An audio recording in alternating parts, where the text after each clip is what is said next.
Oh sure, when Mario wears a raccoon suit it's cute and adorable, but when I do it, it's considered animal cruelty.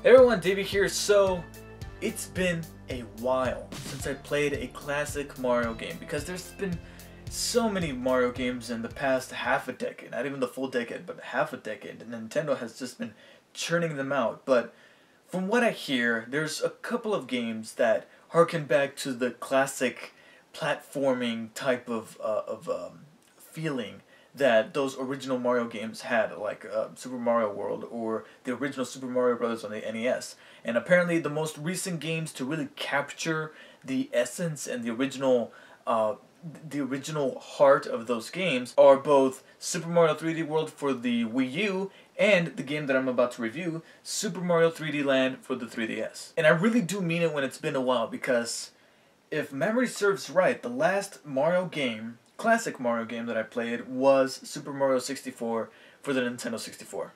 So it's been quite some time since I've dabbled with Super Mario in that classic platforming genre that Mario has been known for. And I figured that since I got a 3DS and I've heard great things about this game, I considered this one of the games to pick up after purchasing my 3DS, and now I have done so, so here I am to finally talk about it. But unlike previous Mario games, this is actually pretty different. This time around, Mario needs to rescue Princess Peach from the clutches of Bowser, who has captured her. It's not different at all. It's the same exact thing. It's something that people bring up when they want to nitpick about the Mario franchise, is that essentially when it comes to these classic Mario games that are not Mario Kart or Mario Party, the story, or at least the premise of said story, is exactly the same. Peach gets captured by Bowser, takes her away to a castle. Mario, the plumber, needs to go and find her and rescue her. It's no different. I could spoil how it ends here, but I get the feeling some people will get upset, but you already know how it's going to end. It's the same story as before. Mario has never been known to really reinvent the wheel when it comes to its storytelling. Now, how do you rescue the princess? And the journey getting there is actually what Nintendo intends on changing with every Mario game. And I feel like, to an extent, they did that here with the 3DS at the time of its original release, because being that it was coming out on the 3DS, and being that this was going to be the first game to be delivered in glassless 3D with the 3DS platform, then that was enough to really change the game and bring a new perspective to the Mario genre. But besides adding 3D to the mix, one of the things that I actually really enjoyed about this game is that, if you noticed, you got the little leaves here that provide you the Tanuki suit. And the Tanuki suit is not the only thing here that is actually lifted from Super Mario 3, which I believe to be the game's biggest influence. There are plenty of references in this game to Super Mario Bros. 3 on the original NES, I think it was? NES? I don't think it was SNES, because SNES was Super Mario World. So I think it was NES, the last days of NES, in which you got the Tanuki suit, you got the way some of the maps are laid out, even the final levels in most of the worlds are that classic airship where you need to navigate through the world as it scrolls, or else you're gonna die. And that really brought me back to those days of playing Super Mario Bros. 3 on that original console, and while at the same time blending in this 3D element to create something that's rather refreshing for the Mario genre. Now, the Mario games have never strived for the most realistic graphics, but they're meant to be colorful and cartoony, but at the same time very wonderfully designed, and that's a detail that's still retained on the 3DS, even on a small screen. The textures and the colors and the design of this entire world is not only very beautiful to look at, but it's also very faithful to what we've come to know from Nintendo when developing these Mario games.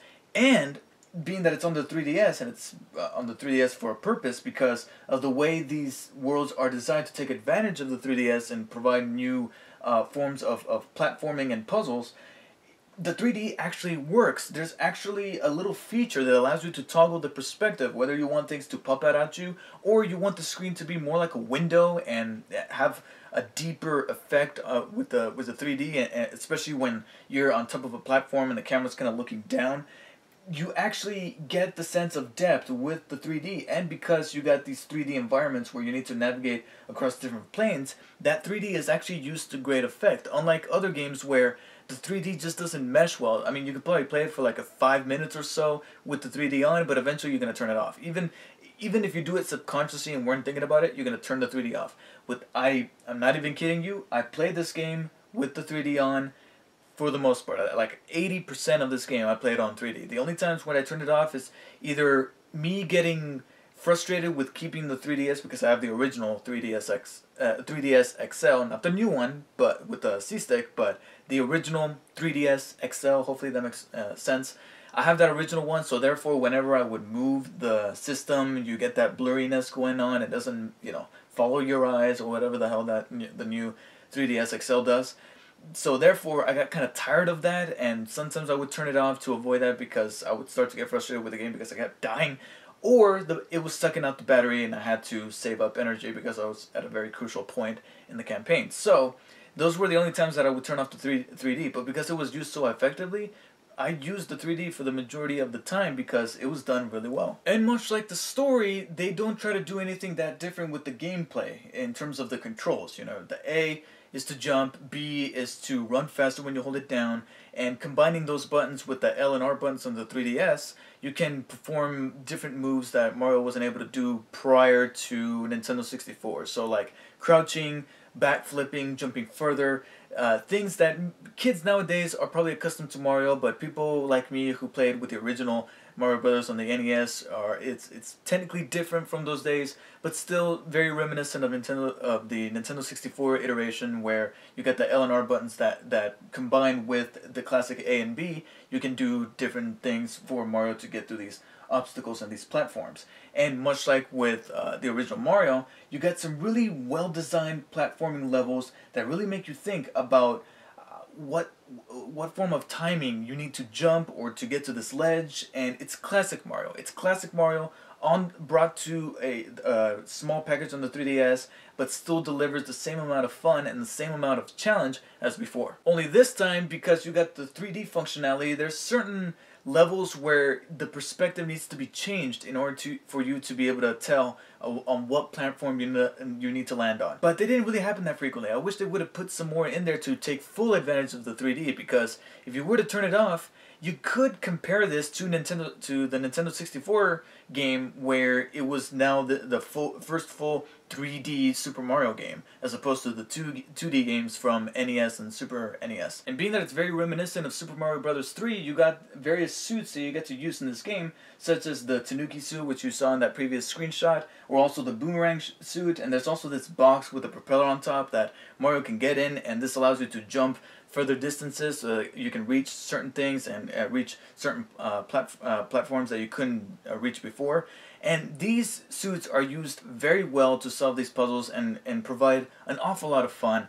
And the game allows you to save a bonus suit at a time, besides the one that you're currently wearing, in case you get hit by an enemy and you get reduced to like little mini Mario. And you can tap it on the bottom screen, and that item, whether it be a boomerang suit or a mushroom or a Tanuki suit, you can activate it and turn into the Tanuki suit and use it at any time to help you progress in the campaign. You also got some really good yet somewhat simple boss battles. I say simple because even though they were really well designed boss battles, especially the ones where you face off against Bowser's little minions, one that spins around and then another one that shoots boomerangs, I enjoyed those boss battles a little bit more than I even did Bowser. Because the reason why I call them a little bit simple is because being that they added the feature of being able to save a bonus mushroom or a bonus Tanuki suit or Tanuki leaf, therefore it kind of provides a little bit of a cheat to be able to get across these boss battles without actually dying and using up a life. Because if you get hit once, you get if you're wearing a boomerang suit or a Tanuki suit, if you get hit, that suit is gone, but you're still large Mario, like adult Mario. And then when you get hit again, you're mini Mario. So you can take like 2 or 3 hits, not to mention you might have a bonus Tanuki leaf or boomerang a plant saved up, and then you can use that, and that gives you a little bit of a bonus advantage to be able to get rid of the boss battles and defeat the the bosses, especially Bowser, who you simply just need to get across the bridge and activate the switch, just like in the classic original NES Mario, to defeat him.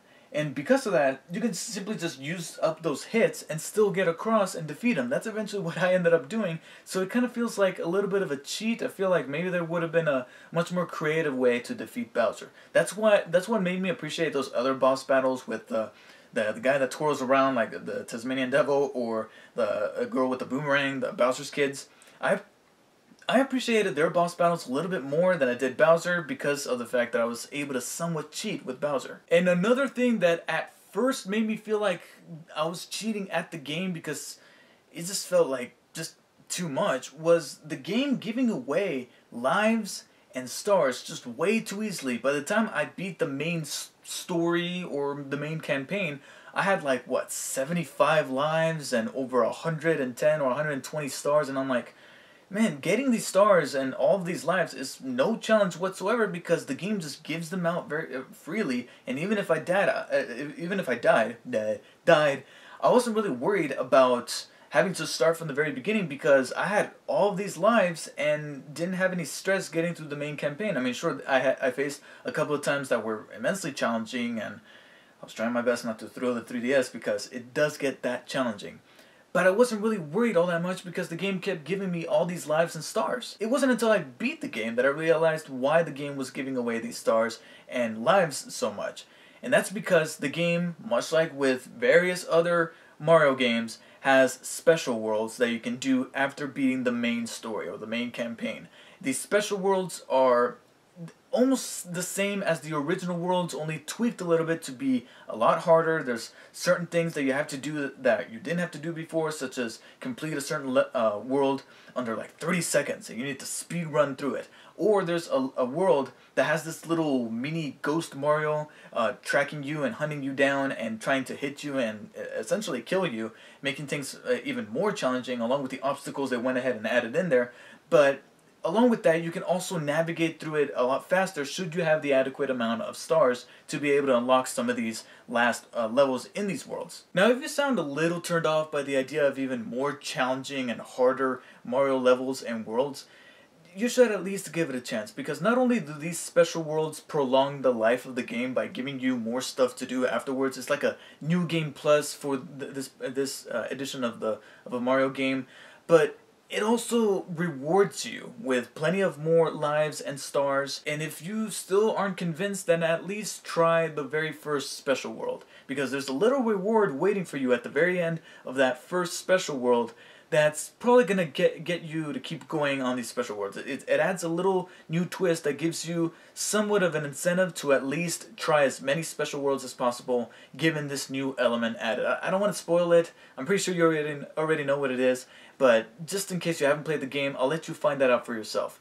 But for me, it was enough to make me go, okay, I'll try as many special worlds as possible. I got to World 4. It was there where I reached my threshold and I said, you know what, I just can't do this anymore, because it was in that world where I lost. You know how I told you I said I had 70-something worlds? I was down to like 35 by World 4, and it was within World 3 and 4 that I lost 40 of those lives. And that's where I said, you know what, no, I'd rather put this away and conserve some of those lives before it's like gambling, alright? Quit while you're ahead. So it's been a while since I played a classic Mario game, and to be honest, I was almost forgetting why I played those games in the first place. But Super Mario 3D Land, albeit a little small considering the platform it's on, no pun intended on that one, it reinvigorated why I liked those Mario games when I was a kid so much, and why I played them so much, and why Mario has been very influential for not just Nintendo, but for video games in general.